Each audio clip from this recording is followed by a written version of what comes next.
한번 따라 하실까요? 충성된 사람을 찾습니다. 충성된 사람을 찾습니다. 오늘 본문 말씀인 사무엘하 23장 8절부터 마지막 39절까지는 다윗이 자기 인생의 마지막에 자기에게 충성했던 군인들의 명단을 추려서 기록해 놓고 있습니다.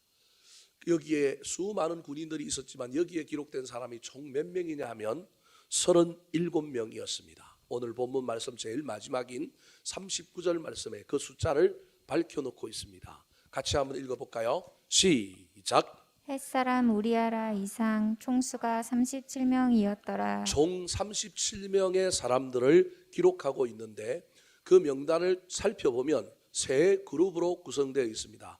벌써 나오면 안 됩니다. 저거 아닙니다. 세 그룹의 사람들이 나오는데요. 첫 번째 그룹이 누구냐 하면 오늘 제가 소개하고자 하는 세 사람, 김용철 집사가 잠시 맛배기를 보여줬던 그 세 사람.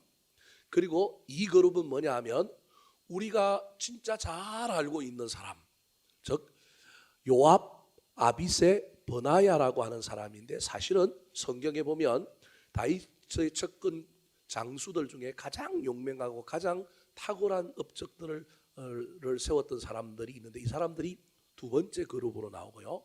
마지막에 다윗에게 충성했었던 30명의 장군, 30두목이라고 표현하고 있는 사람들로 구성이 되어 있습니다. 1진, 2진, 3진으로 구성되어 있습니다. 이 사람들의 명단에 특징이 몇 가지가 있는데 그 중에 주요한 특징을 여러분에게 두 가지 소개하면 이 명단의 첫 번째 특징은 재미나게도 이 명단 안에는 정통 유대인들, 이스라엘 백성들보다는 누가 훨씬 더 많으냐 하면 이방인들이 훨씬 더 많이 기록되어 있습니다. 그 중에 확실하게 이방인이다라고 판명된 사람들이 누구냐? 이제 화면을 보고 한번 볼까요? 34절에 보면 마아가 사람 엘리멜렛, 소바 사람 이갈, 37절에 보면 암몬 사람 셀렉, 베레 사람 나하레, 그리고 39절에 보면 그 유명한 바세바의 남편이었던 우리아는 헷 사람이라는 거예요. 저기 어떤 사람 표현한 건 단순히 출신 동네를 이야기하지만 그 동네가 대부분 이스라엘 바깥에 있는 동네라는 거예요. 그 말은 다윗이 수많은 사람들을 등용해서 썼는데 자기 동네 사람, 자기 고향 사람 또는 뭐 이스라엘 사람들에게 국한하여 쓰지 않고 이방인들에게도 문을 활짝 열어서 그 사람들을 썼다라는 거예요. 이 말은 앞으로 예수 그리스도로 말미암아 전 세계가 예수를 믿는 그 문이 활짝 열려서 이방 선교가 일어날 것이라고 하는 것을 보여줌과 동시에 저 사람들을 썼던 이유는 저 사람들이 어떤 사람이냐면 충성하는 사람들이었기 때문에 그렇다는 거예요. 다윗은 사람을 선택하는 것이 똑똑한 사람, 잘생긴 사람이 아니라 겸손하고 순종적인데 겸손하고 순종적일 뿐만 아니라 그 겸손과 순종을 가지고 뭐라는 사람이냐면 충성한 사람들을 자기 희하의 일꾼으로 장수로 사용하여 그들과 함께 나라를 넓혀가고 수많은 아름다운 업적들을 이루었다라는 것입니다. 사랑하는 성도 여러분, 다윗의 기준은 하나님의 기준입니다. 왜냐하면 다윗은 하나님의 마음에 합한 사람이기 때문에 그렇습니다. 다윗이 출신 성분을 따지지 않고 충성된 사람을 들어서 썼다라는 것은 하나님도 오늘날 누굴 찾고 있느냐 하면 똑똑한 사람, 잘난 사람, 돈 많은 사람, 많이 배운 사람, 저처럼 잘생긴 사람, 이런 사람이 아니고 어떤 사람을 찾는다고요? 충성된 사람을 찾고 있습니다. 특별히 오늘 본문은 그 1진, 2진, 3진 가운데 우리가 전혀 잘 알지 못하는 1진에 있는 전혀 뜻밖의 인물들에 대한 이야기를 제가 여러분에게 충성의 모델로 설명하려고 합니다. 자, 그렇다면 2진에 있는 그 유명한 장수들도 아니요 30명에 속해 있는 사람들도 아닌 우리가 듣지도 보지도 못했던 전혀 알지 못했던 사람들의 명단을 제일 먼저 기록하고 있는데 이 사람들이 왜 이렇게 기록되고 있을까요? 다윗이 왜 이들을 제일 앞에 두고 있을까요? 이들에게는 어떤 충성의 특징이 있었기에 수많은 충성된 사람들 중에 37명을 추리면서도 그 37명 중에서 제일 앞쪽에 우리가 전혀 모르는 세 사람들의 이름을 등장시키고 있을까요? 첫 번째 특징입니다. 따라 하시겠습니다. 무명이지만 하나님이 알아주는 사람. 무명이지만 하나님이 알아주는 사람. 저 말은 저들의 충성이 사람에게 인기를 얻으려고, 사람에게 인정받으려고, 내가 어떤 일을 충성함으로 말미암아 다음 단계를 나아가기 위한 발판으로 이 일을 한 것이 아니라, 그들의 충성은 사람들이 보든 안 보든 알아주든 알아주지 않든 이름도 없이 빛도 없이 섬긴 충성인데, 그런데 재미난 건 그 충성을 누가 알아줬느냐 하면 하나님이 알아줬는데, 하나님이 알아준 게 아니라 사실은 하나님께서 합한 마음을 가지고 있는 다윗에게 영적인 분별력을 주심으로 말미암아 세상 사람들은 전부 눈에 보이는 걸 갖고 평가했는데, 그러지 않고 숨어 있는 것을 볼 수 있는 지도자 다윗이 그들을 인정해 줬다라는 겁니다. 큰 직분을 주고 큰 재산을 준 건 아니지만 인생 마지막에 다윗이 자신의 생애를 마감하면서 자기에게 충성한 사람들의 명단을 기록하고 있는데, 그 명단에 제일 처음에 사람들이 알아주지 아니하였던 이 사람들을 제일 먼저 기록하고 있으면서, 이 사람들이 알고 보면 나한테 제일 충성한 사람이다. 사랑하는 성도 여러분, 충성했는데 지도자가 알아주지 못한다 할지라도 실망하지 마시기 바랍니다. 저는 다윗처럼 위대한 지도자가 아니기 때문에 간혹 이름도 없이 빛도 없이 섬긴 우리 교인들 못 알아줄 때가 있습니다. 다윗은 알아줬잖아요, 오늘 본문에. 그런데 저는 못 알아줄 수도 있습니다. 그래도 제가 못 알아줘도 천국에 가면 누가 알아줄 거라고요? 하나님이 알아주는 거예요. 저와 여러분의 충성은 사람에게 하는 것이지만 사람이 알아주기를 바라면서 하는 것이 아니라 하나님이 알아주기를 바라면서 하는 충성이기를 소망합니다. 자, 그렇다면 오늘 이 다윗의 명단에 일진에 등장하는 세 사람, 전혀 우리가 이름도 듣도 보지도 못한 이 세 사람은 누구일까요? 화면을 보고 한번 볼까요? 이 세 사람이 8절과 9절, 11절 그리고 그 뒤에 나오는데, 세 사람의 이름이 누구냐면 다그몬 사람 요셉 바세벳, 그리고 9절에 보면 아호와 사람 엘르아살, 11절에 보면 하랄 사람 삼마. 여러분, 이 사람들 이름을 들어봤어요? 예수를 오래 믿던 사람들도 저 이름을 알기는 쉽지 않습니다. 사람들이 전혀 알아주지 않은 사람들이라는 거예요. 엘르아살 같은 경우에는 아론의 아들 중에 엘르아살이라고 하는 사람이 있었어요. 그래서 그 이름은 알 수는 있지만 동명이인이란 말이에요. 전혀 다른 사람이란 말이에요. 이 엘르아살을 알 리가 없어요. 다윗의 아버지 이새에게 아들이 있었는데 그 아들 중에 하나의 이름이 또 삼마라고 하는 이름이 있어요. 그러니까 삼마라고 하는 이름을 알지만 그 사람이 이새의 아들로 알지 여기 나오는 사람으로는 알 수가 없단 말이에요.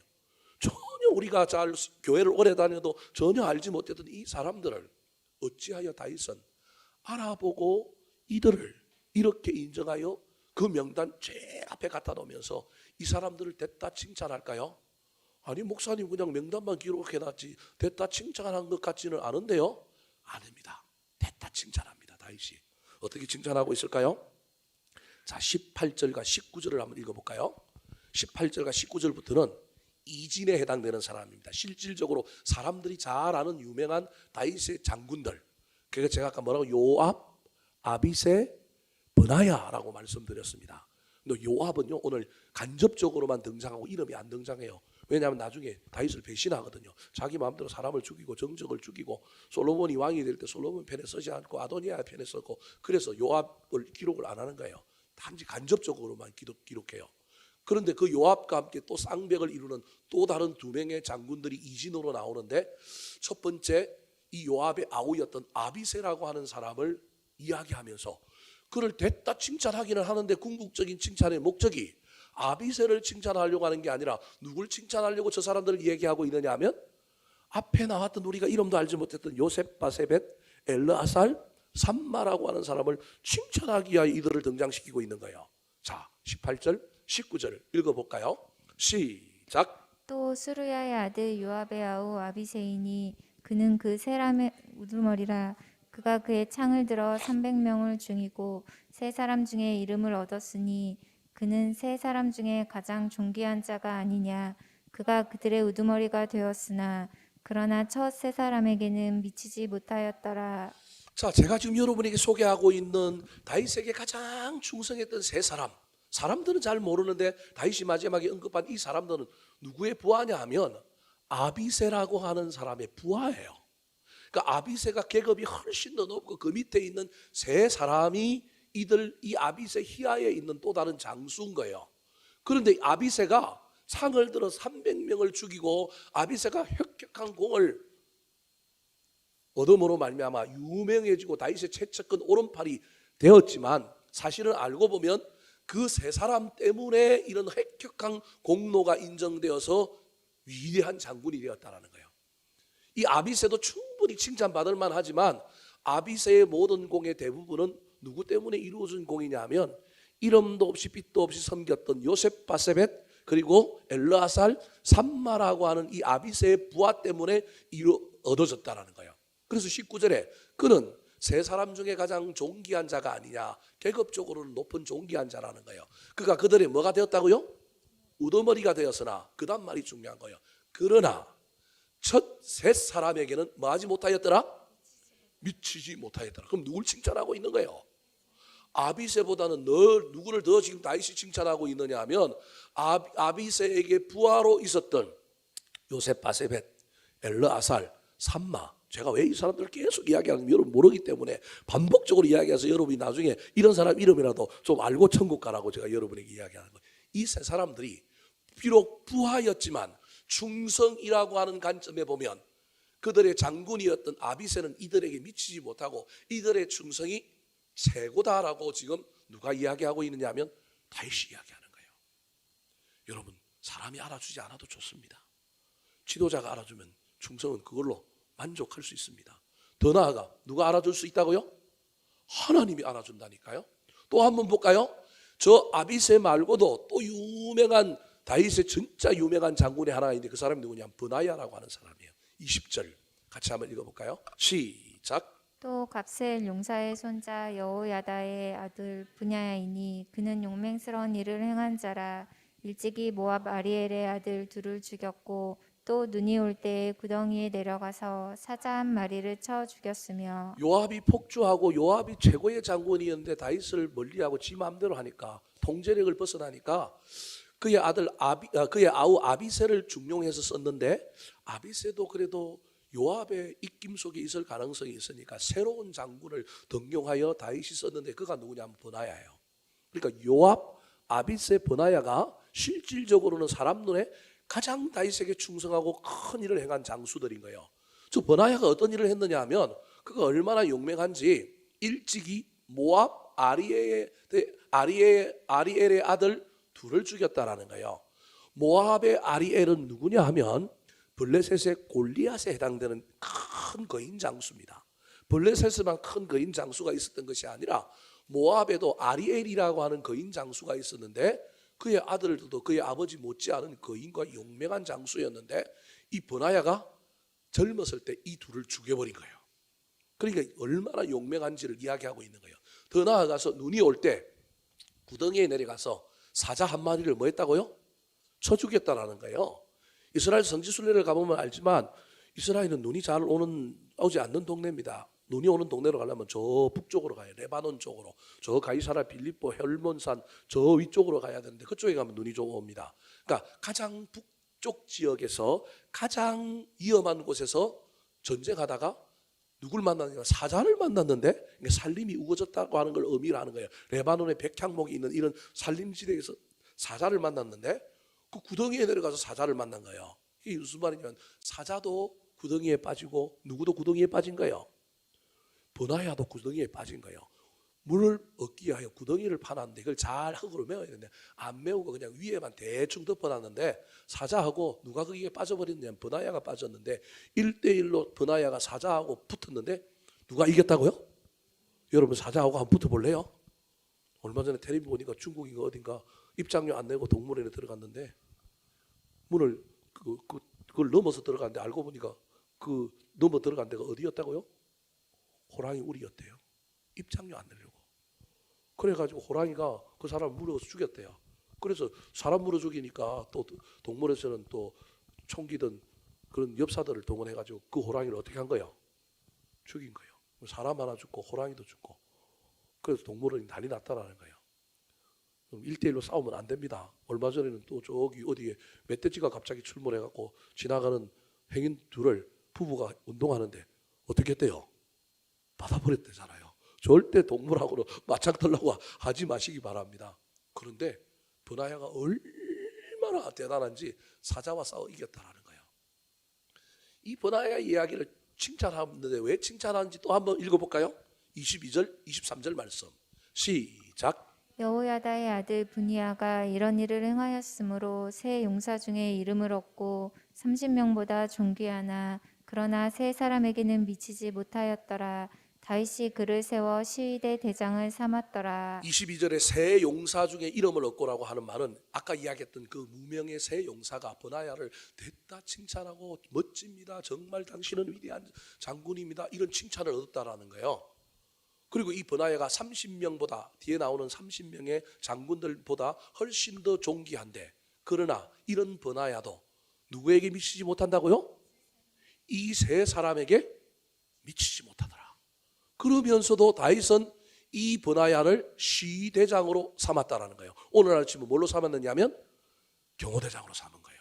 그러니까 요압을 제외하고 아비새는 국방부 장관, 그 다음에 버나야는 경호대장, 이렇게 오른팔 왼팔로 썼던 거예요. 이들이 훨씬 더 세상 사람들 보기에는 훨씬 더 사람들이 유명하고 훨씬 더 많은 일을 행한 것 같지만 다윗은 이름도 없이 빛도 없이 조용한 자리에서 자기 일을 감당한 이 세 사람을 최고라고 이야기하면서 세상 사람들이 다 알고 있는 아비새나 버나야를 칭찬하면서도 이 버나야와 아비새는 이들에게 뭐 하지 못한다고요? 미치지 못한다. 얼마나 영광스럽습니까? 사랑하는 성도 여러분, 충성된 사람은 유명하지 않아도 좋습니다. 이름도 없이 빛도 없이 섬겨야 합니다. 충성하고 너무 인기를 얻으려고 하지 마시기 바랍니다. 그들의 섬김과 충성은 언젠가는 드러나게 되어 있습니다. 특별히 참된 지도자들에게 이름도 없이 빛도 없이 묵묵히 섬기는 무명의 사람들은 반드시 기억되고 인정될 것입니다. 비록 저는 다윗과 같은 영성을 갖고 있는 사람이 아니라서 우리 교회에서 이 세 사람처럼 묵묵히 섬기는 사람들을 제가 알아주지 못한다 할지라도 실망하지 마시기 바랍니다. 왜냐하면 저는 못 알아줘도 저 천국에 가면 사람을 외모로 보지 않고 중심으로 보시는 우리 하나님께서 이 세 사람 같이 인기가 아니라 내가 또 다른 것을 나아가기 위한 발판으로 나의 충성을 쓴 것이 아니라 나에게 이 일을 맡겨주셨으니 최선을 다하리라.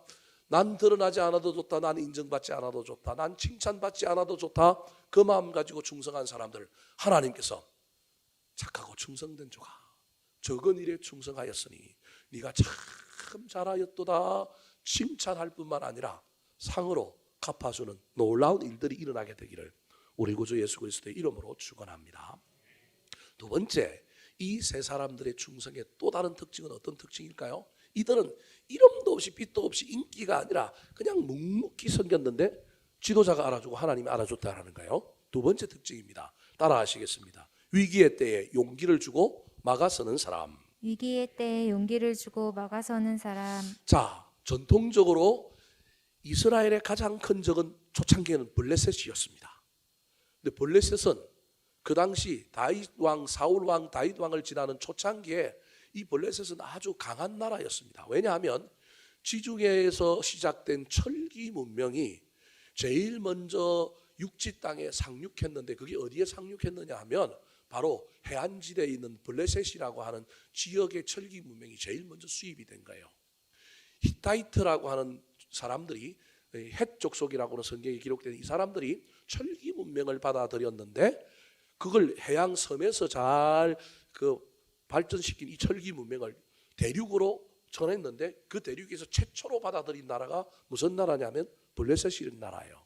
그래서 이 나라가 이 철기 문명을 가지고 있다는 것은 얼마나 큰 힘이 있는지 모릅니다. 우리나라의 철기 문명이 최초로 들어온 데가 고구려인데요. 우리 고구려 주몽 같은 이런 드라마 보면 그 이계인이라고 하는 사람 있잖아요. 그 사람이 뭘로 나오냐면 철기 문명의 철을 재련하는 대장장이로 나와요. 막 이상한 소리 하는 사람 있지 않습니까? 그 고구려 시대의 철기 문명이 우리나라에 들어오는 거예요. 철기문명이 왜 중요하냐면 사람들이 칼을 가지고 싸우는데 칼과 칼이 부딪히면 청동기 칼과 철기문명의 칼이 부딪히면 청동기 칼은 어떻게 돼요? 깨져버리는 거예요. 그러면 이 금수를 연마했던 사람들이 금을 가지고 싸우는 중심으로 싸웠던 사람들이 칼이 깨져버리면 절대적으로 불리한 거예요. 그러니까 블레셋이 이 칼을 가지고 무장해 오니까 초창기 사울 왕 때는 청동기 칼이든 칼이 이스라엘은 없었단 말이에요. 누구만 칼을 갖고 있냐면 사울 정도만 칼을 갖고 있어요. 그래서 사울이 블레셋의 골리앗을 죽이러 갈 때 다윗에게 뭐 줍니까? 칼 주는데 너무 크잖아요. 다윗은 칼이 없는 거예요. 그 당시 사울과 요나단 정도만 칼을 갖고 있는 거예요. 물론 그 칼이 이제 철기 문명의 칼, 수입한 칼이고 나머지는 전부 청동기 칼을 갖고 있는 거예요. 그럴 정도로 블레셋과의 전쟁할 때는 무기도 절대적으로 약할 뿐만 아니라 한번 붙어봤는데 철저하게 깨어지고 나면 두려움의 트라우마가 사로잡혀서 그 다음부터는 전쟁하면 무조건 전쟁해보지도 않고 뭐부터 할 가능성이 많으냐면 36개 주랭랑을 칠 가능성이 있는 거예요. 우리나라 조선시대 임진왜란 때 일본 왜구들이 쳐들어왔는데 왜구들이 쳐들어갈 때 공포심을 주기 위하여 뭘 쓰고 왔느냐 하면 가면을 쓰고 왔어요.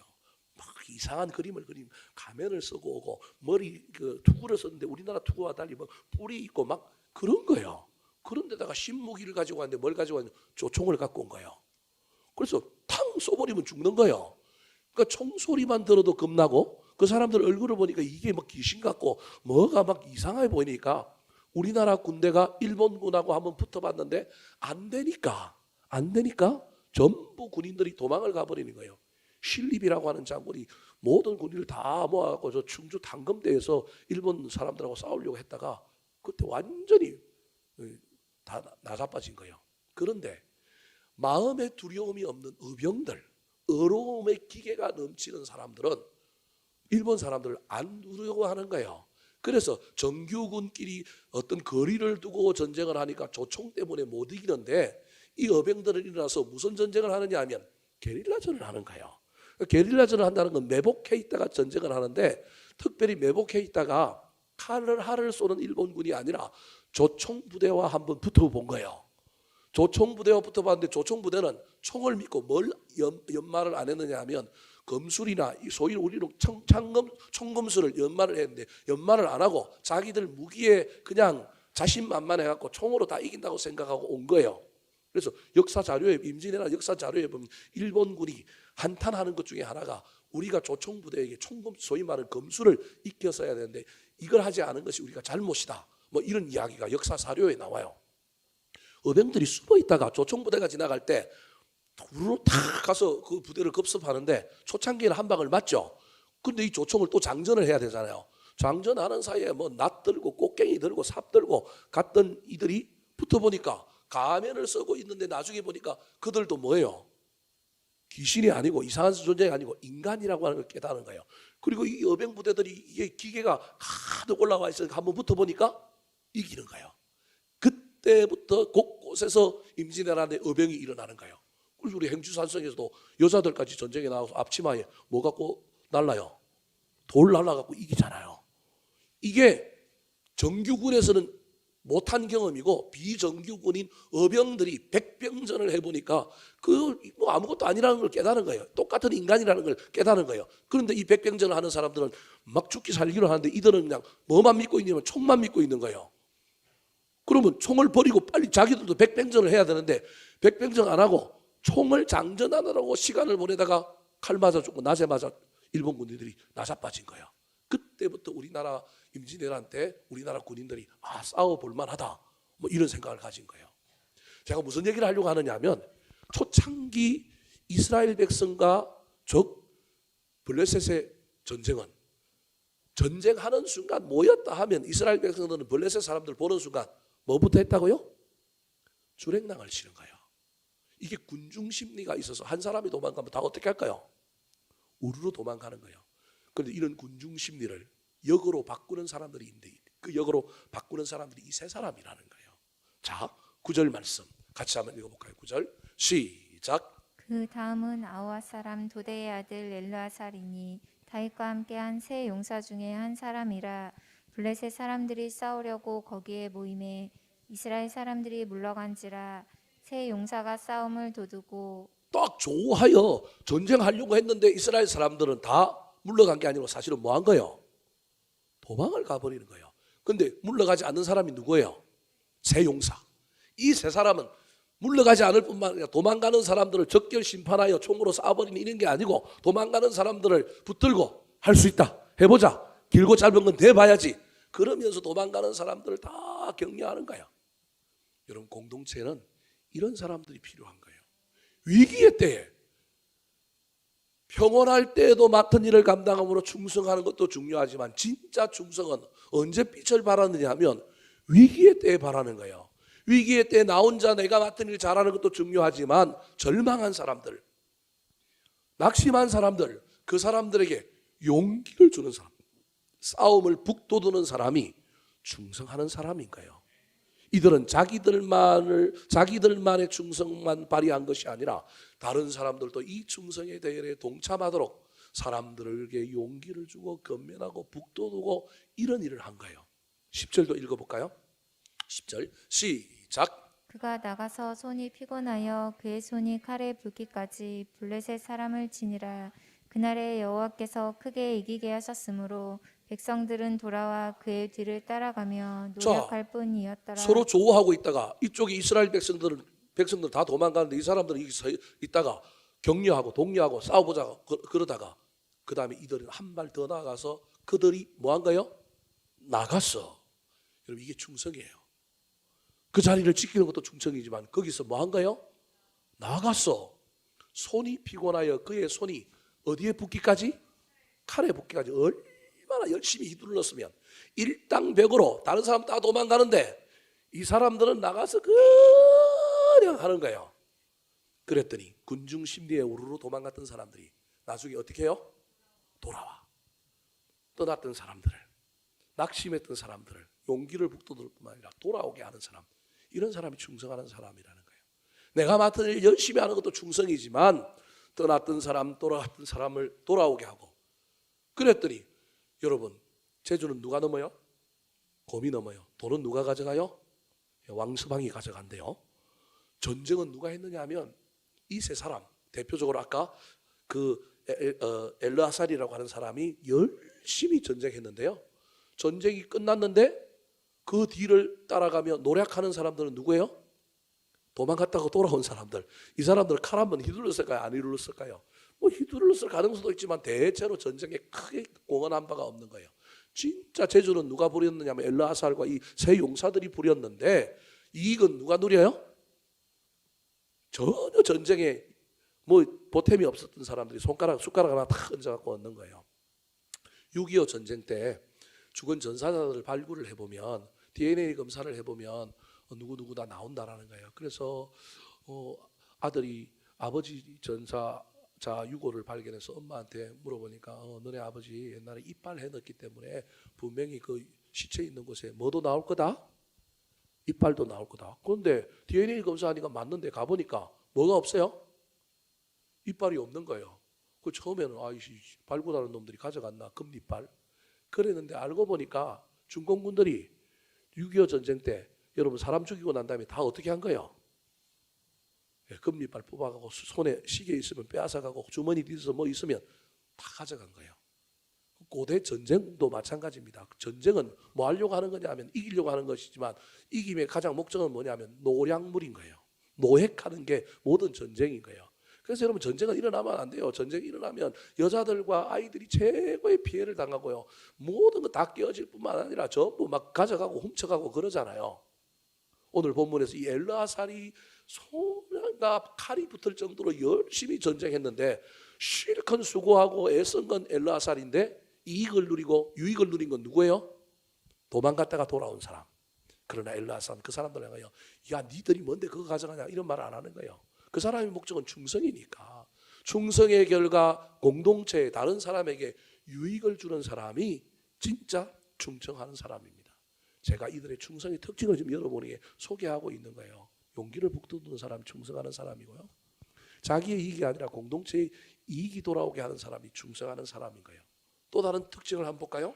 자, 11절, 12절 말씀 시작. 그 다음은 하랄 사람 아게의 아들 산마라. 블레셋 사람들이 사기가 올라 거기 녹두나무가 가득한 한쪽 밭에 보임에 백성들은 블레셋 사람들 앞에서 도망하되 그는 그 밭 가운데 서서 막아 블레셋 사람들을 친지라.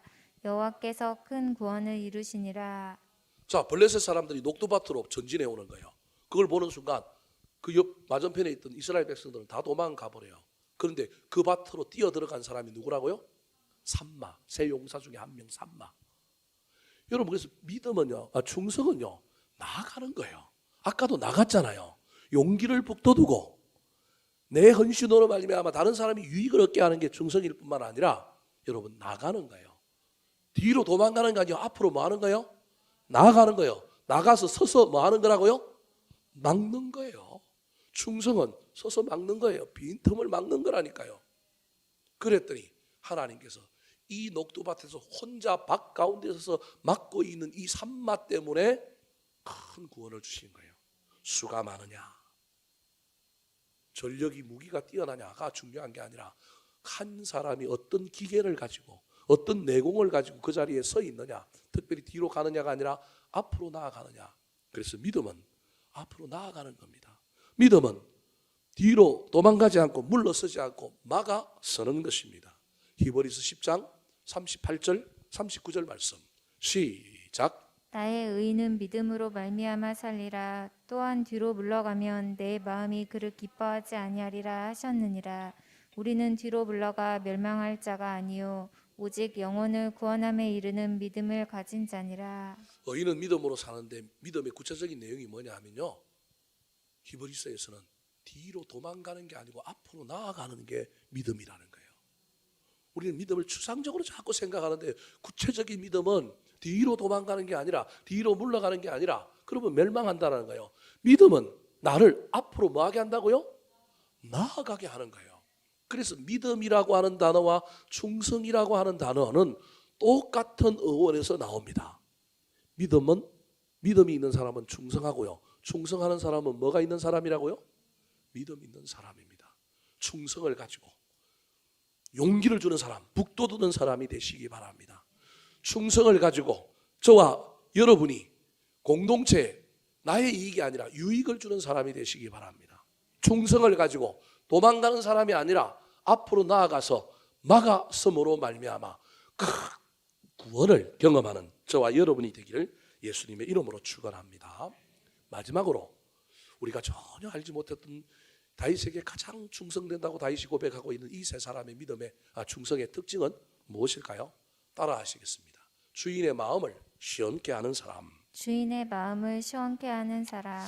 때는 바야흐로 곡식이 무르익어서 추수할 때가 가까워오고 있었습니다. 그 말은 여름이라는 것입니다. 한참 여름 더울 때에 다윗의 군대와 블레셋의 군대가 전쟁을 벌이고 있었습니다. 이때 블레셋 군대는 베들레헴이라고 하는 도시를 점령하고 있었고 다윗의 군대는 이 도시를 탈환하기 위하여 베들레헴 도시 맞은편에 베들레헴의 시내가 다 내려다 보이는 산성에서 진을 치고 있습니다. 아마도 전쟁을 여러 번 벌였는데 아마 결론이 안 나고 막 엎치락뒤치락 밀고 밀리고 하다가 교착 상태에 있었던 모양입니다. 그래서 서로 눈치만 보고 어떻게 좀 빼앗아야지, 어떻게 좀 막아야지 이런 정도의 오랜 동안 교착 상태에 있었는데 낮에 다윗이 진영을 순찰하는 가운데 높은 산성에 있다 보니까 어디가 보였느냐 하면 베들레헴이 보인 거예요. 베들레헴 자기 고향이란 말이에요. 내 고향을 빨리 탈환해야 되는데 그러면서 추억에 잠긴 거예요. 자기 산성에서 그 베들레헴을 내다보니까 자기가 옛날에 열심히 뛰어왔던 베들레헴 시내가 다 보일 뿐만 아니라 뭐가 눈에 들어왔느냐 하면 운물 하나가, 성문 곁에 있는 운물 하나가 눈에 딱 보이는 거야. 옛날에 내가 저 운물에서 양들한테 물을 먹였는데, 내가 여름에 저 운물에서 깨벗고 목욕했는데, 저 운물에서 내가 그 더운 여름날 저 운물 하나 펄컥펄컥 마셨더니 참 시원했는데, 이런 추억이 든 거예요. 다윗의 진영에 물이 없는 것도 아닌데도 불구하고 다윗이 그냥 추억에 잠겨서 저 운물을 바라보면서 야, 저 운물 먹고 싶다. 지나가는 말로 넋두리 한마디를 한 거예요. 자, 15절 말씀 같이 한번 읽어볼까요? 시작. 다윗이 소원하여 이르되 베들레헴 성문 곁 우물물을 누가 내게 마시게 할까 하매 이거는 공포하여 이야기한 게 아니라 저기 소원하여 이르되라고 하는 말은 마음으로. 소원은 주로 어디로 하는 거예요? 대놓고 하는 게 아니라 어디로 하는 거예요? 마음으로 하는 거예요. 그러니까 넋두리처럼 혼자 말했다라고 하는 거예요. 근데 그 말을 누가 들었느냐 하면 이 세 용사들이 들은 거예요. 다윗이 명령하지도 않았는데 이 세 용사들이 그걸 듣고 갑자기 서로 눈빛을 보내더니만 갑자기 그 블레셋 사람들이 진을 치고 있는 베들레헴 성을 향하여 돌진하여 그 수많은 블레셋 군인을 뚫고 들어가서 뭘 떠온 거예요? 우물물을 떠온 거예요. 자, 16절 말씀 같이 한번 읽어볼까요? 시작. 세 용사가 블레셋 사람의 진역을 돌파하고 지나가서 베들레헴 성문 곁 우물물을 길어 가지고 다윗에게로 왔으나 다윗이 마시기를 기뻐하지 아니하고 그 물을 여호와께 부어드리며 갑자기 엄청난 일이 벌어진 거예요. 우리는 성경을 알고 있기 때문에 저게 멋진 일인데 일반 상식적으로 생각해 보십시다. 군인은 뭐에 따라 움직여야 돼요? 명령에 따라 움직여야 되는데 다윗이 명령했어요, 안 했어요? 안 했어요. 그럼 저 세 명은 근무지 이탈이에요. 그럼 명령이 아니라 자기들 마음대로 단독 행동을 한 거예요. 그리고 저들은 다윗의 희하에 아주 중요한 장수들이기 때문에 저들은 다윗이 가지고 있는 전력의 엄청난 부분을 차지하는 사람들이에요. 근데 쥐들이 단독 행동해가지고 저 적진에 들어가서 만약에 죽어버리면 다윗은 이 전쟁을 이길 가능성이 없는 거예요. 그러므로 인간의 생각과 상식적인 순으로 보면 저 일을 행한 저 사람들은 군법에 회부돼야 되고 저 사람들은 저렇게 행동하면 안 돼요. 그런데 저들이 저 행동을 한 건 다윗이라고 하는 자기가 충성하는 사람의 뭘 읽은 거냐 하면 마음을 읽은 거예요. 나에게 명령한 일을 내가 하는 것도 충성이지만 최고의 충성은 사람의 마음을 읽는 거예요. 그리고 그 마음을 기대하지도 않고 뭐 표현하지도 않았는데 그 마음을 채워주는 게 최고의 충성이라는 걸 누가 아느냐 하면 이들이 아는 거예요. 그래서 이들이 가가지고 3인 1조가 되어서 그 진영을 뚫고 간 거예요. 제가 보기엔 두 명이 양좌우에서 칼을 막 휘두르면서 한 명을 엄호하고 한 명은 쫓아가서 우물에서 뭘 뜬 거예요? 물을 뜬 거예요. 지형을 제가 잘 모르기 때문에 어떻게 되는지 모르겠지만 얼마 안 되는 시간 안에 갑자기 막 쳐들어가서 얘네들은 자신이 있었던 거예요. 전쟁을 다 이기는 건 힘들지만 물동오는 건 정도는 할 수 있겠다라고 하는 자기들의 용맹과 생각이 탁 든 거예요. 그래서 갑작스럽게 그냥 물밀듯이 들어가고 두 명은 막 좌우를 막 정리하고 한 명은 갖고 빨리 불떠온 거예요. 제가 보기 5분도 안 걸렸을 것 같아요. 뭐 몇 분 걸렸는지 알 수 없지만 여하튼 이 세 사람이 무모하게 행동한 건 아니고 막 작전을 짜고 자기들끼리 막 기지를 발휘하고 물을 떠온 거예요. 여러분 이 물을 다윗이 받아들었을 때 다윗의 마음이 얼마나 기뻤을까요? 상식적으로 따지면 이건 근무지 이탈이고 명령을 받아간 것도 아니고 이들이 죽으면 우리 전력에 엄청난 열세를 가져오기 때문에 막 이걸 징계해야 되지만 일단 인간의 마음으로는 어때요? 감격스럽지 않겠습니까? 감격스럽지 않겠습니까? 얼마나 감격스럽겠어요? 근데 여러분 다윗이 한 행동이 뭐예요? 물을 마시기를 뭐 하지 아니하였다고요? 기뻐하지 않고 그 물을 어디에 부어드렸다고요? 다윗이 깨달은 거예요. 아, 지도자는 함부로 말하면 안 되는구나. 넋두리라도 함부로 하면 안 되는구나. 내 부하들을 위험에 빠뜨릴 수 있구나. 실수하면 큰일 나는 일들이 벌어질 수도 있었겠구나 깨달은 거예요. 그리고 그걸 자기가 먹고 싶다고 해놓고는 갖고 왔는데 진짜로 먹지 않고 하나님께 부어드린 거예요. 여러분 이 이야기에서 이 세 사람이 보인 행동은 이성적으로 보면 세상적으로 보면 하지 말아야 할 행동이지만 충성의 관점에서 보면 이들이 행한 이 충성은 의미가 있어요. 어떤 의미가 있느냐 하면 아까도 말씀드린 것처럼 최고의 충성이 지시받은 것, 행하라고 한 것, 임무로 주어진 것만 하는 것이 아니라 최고의 충성은 그것을 넘어서 알아서 하는 충성, 특별히 충성의 대상에 마음을 읽는 거예요. 공동체의 필요를 보는 거예요. 부족한 것들을 보는 거예요. 그래서 그것을 이루는 거기 때문에 이들의 충성은 세상적인 관점으로 무모하고 뭐가 문제가 있을지 모르겠지만 충성이라고 하는 관점에서 보면 최고의 충성은 시키는 일, 해야 할 마땅한 임무를 넘어서서 아무도 하지 않는 일, 정말로 꼭 필요한 일, 특별히 하나님의 마음을, 지도자의 마음을, 공동체에 꼭 필요한 것을 알아서 하는 충성이기 때문에 최고의 충성이라는 거예요. 또 다른 하나는 지도자가 미성숙하여 때로는 실수하고 실패할 수 있잖아요. 그런데 이들이 충성해 줌으로 말미암아 지도자의 미성숙을 완성시키는 충성인 거예요. 여러분, 최고의 충성은 지도자를 그 부하들의 충성 때문에 철들게 하는 거예요. 그래서 좋은 목사 밑에 좋은 교인이 있기도 하지만 성숙한 교인 밑에 젊은 목사가 부임해서 좌충우돌하다가 성숙하고 잘 받아주고 배려 깊은 교인들 때문에 그 믿음이, 그의 인격의 성숙함이, 그의 리더십이 성장하는 거예요. 처음에는 교인들보다 부족했는데 나중에는 그 교인들이 배려해주고 그 교인들이 철들게 해줌으로 말미암아 받아주고 용납해주고 배려해줌으로 말미암아 나중에는 이 리더십의 성장 속도가 엄청난지는 거예요.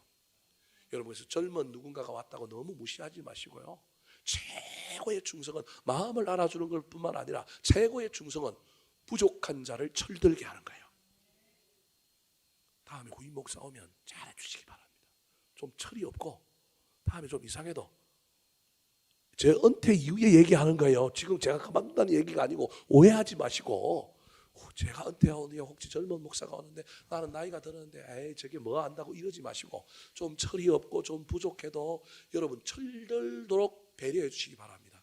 이들의 충성이 누굴 철들게 했느냐 하면 다윗을 철들게 한 거예요. 그래서 다윗이 철이 안 들었으면 지가 먹었을 텐데 먹어요 안 먹어요? 안 먹잖아요. 왜 안 먹느냐 하면 이건 이들의 뭐라는 거예요? 17절에 보니까 피라는 거예요. 생명이라는 거예요. 아마도 양좌우에 호위하고 갔던 어모하고 갔던 두 명은 막 창과 칼에 막 온몸에 피투성이가 되었을 거예요.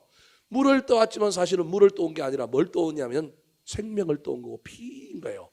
그래서 이걸 내가 어떻게 먹냐는 거, 이들이 고생하고 이들이 나한테 한 충성이 뭔지를 아는데 내가 말 함부로 하면 안 되는구나, 내가 오판했구나, 그러면서 누가 철이 드느냐 하면 다윗이 철드는 거예요.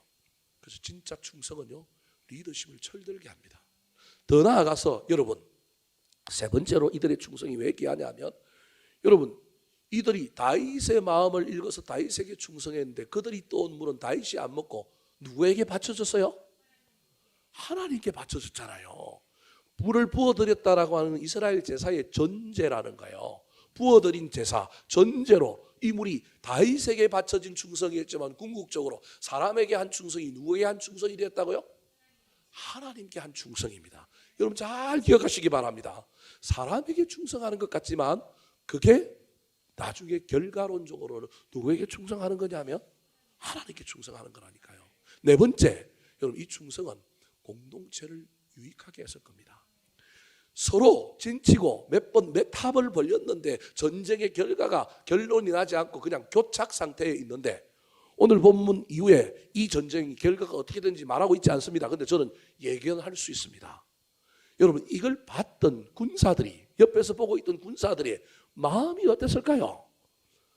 갑자기 세 명이 돌파하여 가고 물을 떠오고 물을 받았는데 다윗이 미안하다, 내가 너희들 피를 어떻게 마시겠느냐 그러면서 이거 하나님께 부어드리자, 이런 이걸 그 옆에 있는 공동체의 군사들이 보는 순간 이 공동체는 마음이 뜨거워지는 거예요. 놀라운 모습에 서로가 은혜를 받는 거예요. 기세가 충천하는 거예요. 사기가 푹 돋아져 가지고 그 다음날 버르셋하고 전쟁하면 이건 누가 이길까요? 저는 이스라엘이 이겼다고 봅니다. 이들의 충성이 사람에게 한 충성이었지만 알고 보니까 하나님께 한 충성이요 공동체를 유익하게 한 충성이었다. 사랑하는 성도 여러분, 저와 여러분이 이런 충성의 주인공들이 되었으면 좋겠습니다. 잠언 25장 13절 말씀 시작. 충성된 사자는 그를 보낸 이에게 마치 추수하는 날의 얼음 냉수 같아서 능히 그 주인의 마음을 시원하게 하느니라. 사랑하는 성도 여러분, 오늘 우리가 교회 일꾼들을 뽑을 텐데 이미 뽑힌 일꾼들도 여러분 충성의 가치를 잘 붙들고 나아가실 뿐만 아니라 뽑힌 우리 귀한 일꾼들이 정말로 이름도 없이 빛도 없이 무명이지만 하나님이 알아줄 것을 믿고, 비록 지도자인 저는 영성이 부족하여 못 알아주더라도 하나님이 알아줄 것을 믿고 열심히 끝까지 충성할 수 있었으면 좋겠습니다.